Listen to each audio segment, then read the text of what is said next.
Since December 2019, Guyana has been the recipient of $5 billion from oil revenue. Leader of the Alliance for Change, Nigel Hughes, told a press conference on Friday that anyone in receipt of such a sum should have a development plan. You have to have an overall development plan. You have to have a short, medium, and long-term plan.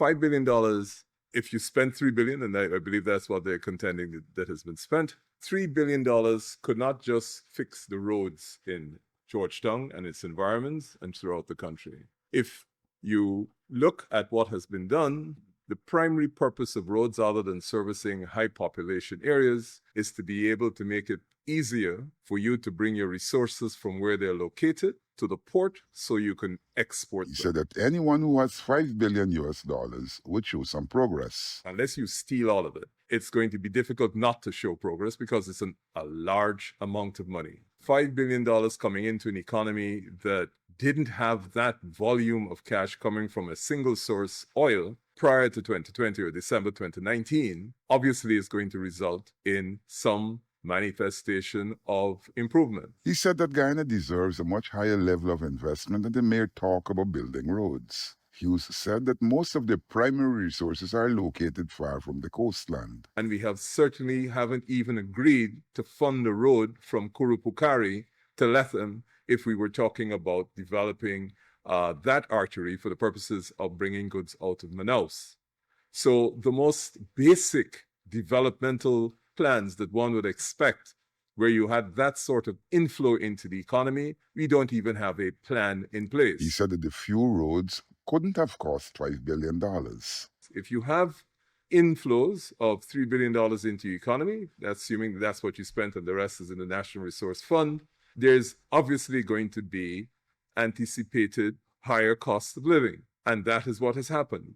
Have we, as a people, got together and worked out how it is we are going to make sure that the cost of living does not adversely impact our population? It is clear that if you're building roads, a very, very small part of this country will benefit from that money. There has been no significant growth in the rest of the country.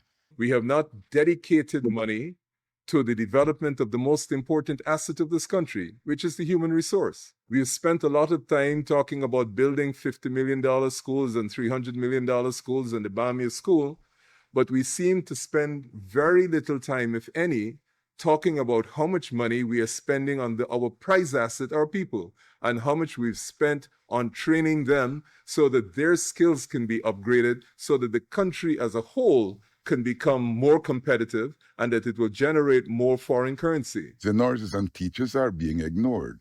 Hughes said that the government should be talking about improving the education infrastructure. We have not had any discussion about what opportunities we are going to offer the best and brightest in our community. So if you come out of sixth form or you come out of university and you've done exceedingly well, are we going to spend money to allow these people to go to the best educational institutions internationally so that they get the best training? He said that Guyana has roads that are poorly built but no move to develop education. The population is poorly educated. The fail rate in Guyana for people who finish secondary school is lower than the rest of the Caribbean. Where is the investment in education?